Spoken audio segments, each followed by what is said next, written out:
Health insurance कंपनियों की कार्यप्रणाली पर गंभीर सवाल खड़ा करने का एक मामला बेंगलुरु से आया है, जिसमें 96 वर्षीय आरा बिहार के रहने वाले रिटायर्ड गणित के प्रोफेसर अरुण प्रकाश को आपातकालीन स्थिति में कैशलेस इलाज से वंचित कर दिया गया। यह घटना बीमा कंपनियों के दावों और जमीनी हकीकत के बीच बड़े अंतर को उजागर करती है। यह मामला जुड़ा है निवा बुपा हेल्थ इंश्योरेंस कंपनी से। कंपनी ने उन्हें अनलिमिटेड हेल्थ पॉलिसी के नाम पर 1 साल का प्रीमियम 1,67,000 वसूले, और जब बीमार पड़ने पर वे आईसीयू में भर्ती हुए तो कंपनी ने उनका क्लेम रिजेक्ट कर दिया और आज प्रोफेसर अरुण प्रकाश मणिपाल अस्पताल, व्हाइटफील्ड, बेंगलुरु में जिंदगी और मौत से जूझ रहे हैं। क्या है पूरा मामला, सुनिए उनके बेटे डॉक्टर रवि रंजन से। नमस्कार, ग्रीटिंग्स। मैं doctor Ravi Ranjan critical care consultant हूँ और आज मैं बहुत पीड़ित हूँ। मेरे पिताजी, जिनकी उम्र 96 साल है, वो मणिपाल, बेंगलोर, व्हाइटफील्ड में आईसीयू में एडमिट हैं। 3 और 4 अप्रैल को वो किसी वश अयोध्या गए थे घूमने के लिए और वहाँ से लौटने के बाद उनको सांस लेने में तकलीफ हुई और इमरजेंसी में मणिपाल हॉस्पिटल में उनको एडमिट कराया गया आईसीयू में। आज तक ज़िंदगी में वो कभी बीमार नहीं पड़े थे और 2-3 साल पहले भी उनका डिटेल चेकअप हुआ था। न तो उनको हार्ट का कोई समस्या है, न डायबिटीज़ की समस्या है। उम्र ज़रूर ज़्यादा है और उनका इंश्योरेंस लिया हुआ था नीवा बुपा के द्वारा। और मुझे समझ में नहीं आ रहा है कि इस नीवा बुपा ने उनके एडमिशन के लिए अप्रूवल ही नहीं दिया।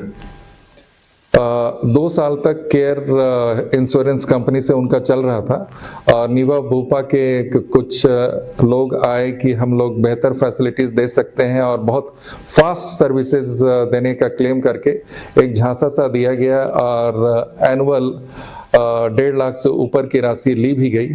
और आज जब मेरे पिताजी को ज़रूरत है तो उनको तो अप्रूवल ही नहीं दिया जा रहा है ट्रीटमेंट करने का। वो बहुत सेल्फ रेस्पेक्ट वाले इंसान रहे, प्रोफेसर रहे, बहुत अच्छे प्रोफेसर रहे। कई गरीब बच्चों को उन्होंने पढ़ने में मदद की और आज उनको जब ज़रूरत है और उस ज़रूरत के लिए उन्होंने अपना इंश्योरेंस करा रखा था, उसमें चूंकि ये आईसीयू में भर्ती हैं और कोई वजह नहीं है कि नीवा बुपा ने उनके को अप्रूवल क्यों नहीं दिया। और उनकी हालत नाजुक है, खर्च ज़्यादा है, इसीलिए उन्होंने सोच के ही अपना इंश्योरेंस करा रखा था।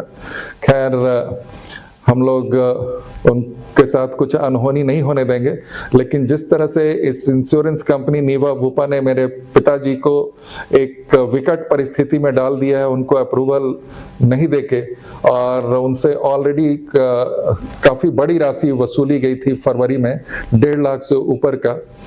और उनको लगता था कि शायद जैसे आज तक कभी बीमार नहीं पड़े वो आगे भी नहीं पड़ेंगे, लेकिन रिजेक्शन का कोई वजह नहीं है। तो मेरी अपील है, मार्मिक अपील करना चाहता हूँ प्रधानमंत्री जी से, हेल्थ मिनिस्टर साहब से और तमाम उन लोगों से जो गवर्नमेंट ऑफिशियल्स हैं और इंश्योरेंस कंपनीज को देखते हैं। नीवा बुपा के भी जो कंट्री हेड हो, उनसे भी मैं अपील करता हूँ, please look into the matter. मेरे पिताजी की उम्र 96 साल है।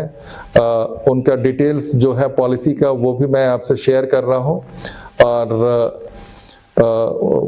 कोई वजह ही नहीं है रिजेक्शन का। तो इस पर तत्काल कार्रवाई हो, चूंकि अभी भी वो आईसीयू में एडमिट है और ज़िंदगी के लिए संघर्ष कर रहे हैं। लेकिन इस तरह से इंश्योरेंस कंपनी अगर करती है तो मैं फिर एक डेलीगेशन लेके जाऊंगा, हेल्थ मिनिस्टर साहब से भी फरियाद करूंगा, प्राइम मिनिस्टर साहब से भी फरियाद करूंगा कि इस इंश्योरेंस कंपनी को तत्काल, जब समय पर पैसा लेने के बावजूद अपने गाढ़ी कमाई को एक रिटायर्ड प्रोफेसर ने अगर इंश्योरेंस कंपनी को दे रखा है अपनी जान बचाने के लिए, तो वो आगे आके अगर मदद नहीं कर रही है, ये बहुत दुखद है, बहुत ही दुखद। और मेरे पिताजी काफी स्वाभिमानी रहे, कभी बच्चों पे डिपेंड करना नहीं चाहा, इसीलिए उन्होंने अपनी पॉलिसी भी ले रखी थी। लेकिन बहुत दुखद है, उनका पॉलिसी और डिटेल्स मैं इस वीडियो में शेयर कर रहा हूं। कृपया जो भी उच्च अधिकारी हैं तत्काल कार्रवाई करें। वो अभी भी मणिपाल हॉस्पिटल जो व्हाइट फील्ड में है, वहां पर आईसीयू में एडमिटेड है। उनके लंग्स और किडनीज पर काफी गहरा इन्फेक्शन है और सेप्टिसीमिया में है। लेकिन उनको अगर इंश्योरेंस कंपनी की तरफ से मदद नहीं की गई तो उन्हें अपना ट्रीटमेंट अधूरा छोड़ना पड़ेगा। और ये बहुत ही दुखद होगा एक रिटायर्ड प्रोफेसर को, जिन्होंने लाखों बच्चों के कैरियर को बनने में कभी बिना पैसे लिए मदद किया, उनको इस उम्र में मेडिकल फैसिलिटीज पैसे देने के बावजूद इंश्योरेंस कंपनीज को अगर रिजेक्ट किया जा रहा है, ये बहुत ही दुखद है। कृपया इस पर तत्काल कार्रवाई की जाए, क्योंकि मेरे पिताजी की जान खतरे में है। और इस पर तुरंत से तुरंत प्रधानमंत्री जी इस पर नोटिस करें। मैं डिटेल्स इस वीडियो में आगे साझा कर रहा हूं। थैंक यू, प्रणाम।